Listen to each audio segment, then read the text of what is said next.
Hello అండి, నమస్తే. నేను Srilakshmi. Welcome back to our channel Srilakshmi ఎపూరి YouTube channel.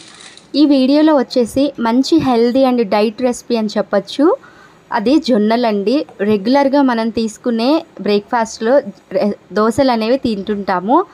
అలానే ఎప్పుడు చేసుకునే దోశలు కాకుండా ఒకసారి ఇలా ట్రై చేయండి. టమ్మీ ఫుల్గా ఉంటుంది. 1 or 2 దోశ తిన్నా కూడా డైట్లో ఉన్న వాళ్ళకి బెస్ట్ రెసిపీ అని చెప్పచ్చు.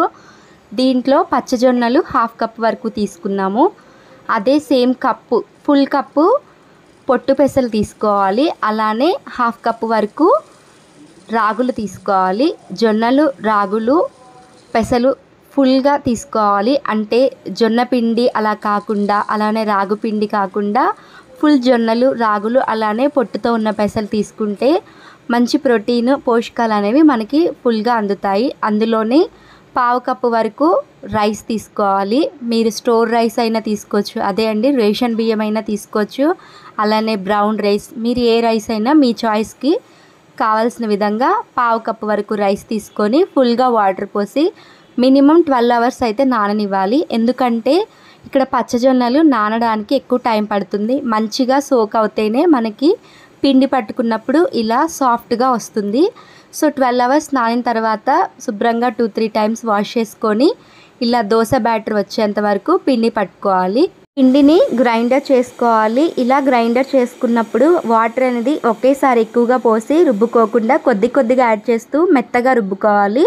ఎంత మెత్తగా రుబ్బుకున్నా కూడా ఈ పప్పుల్లోకి మనం కొద్దిగా బియ్యం యాడ్ చేసాం కాబట్టి క్రిస్పీగా కావాలి అనుకుంటే క్రిస్పీగా వస్తాయి.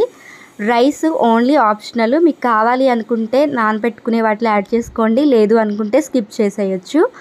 సో ఓవర్ నైట్ అలా పర్మనెంట్ అవనివ్వాలి. నెక్స్ట్ డే మార్నింగ్ లేదా మీరు ఎప్పుడైతే దోశ వేసుకోవాలనుకుంటున్నారో ఆ టైంకి రుచికి సరిపడా ఉప్పు, అలానే దోశ కన్సిస్టెన్సీకి సరిపడా వాటర్ యాడ్ చేసుకొని ఐరన్ పెనం యూజ్ చేస్తున్నాను ఇక్కడ. ఐరన్ పెనం వన్స్ హీట్ అయిందంటే ఈవెన్గా హీట్ అవ్వనివ్వాలి. దోశలు 1 by 1 ఈజీగా వేసేసుకోవచ్చు. సో ఇలా దోశ బ్యాటరు ఒక స్పూన్ నిండా తీసుకొని వీలైనంత పలుచగా దోశని స్ప్రెడ్ చేసుకుంటే క్రిస్పీగా వస్తాయి.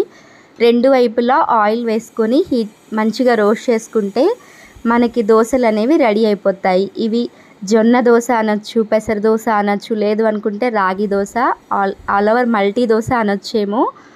దీంట్లోకి మంచిగా పల్లి చట్నీ మిక్స్ చేసుకొని తింటే చాలా బాగుంటుంది. ట్రై చేయండి డెఫినెట్గా. Thank you for watching. మీలో ఎవరైనా మన ఛానల్ ఫస్ట్ టైం చూస్తున్నట్లయితే ప్లీజ్ డూ సబ్స్క్రైబ్, లైక్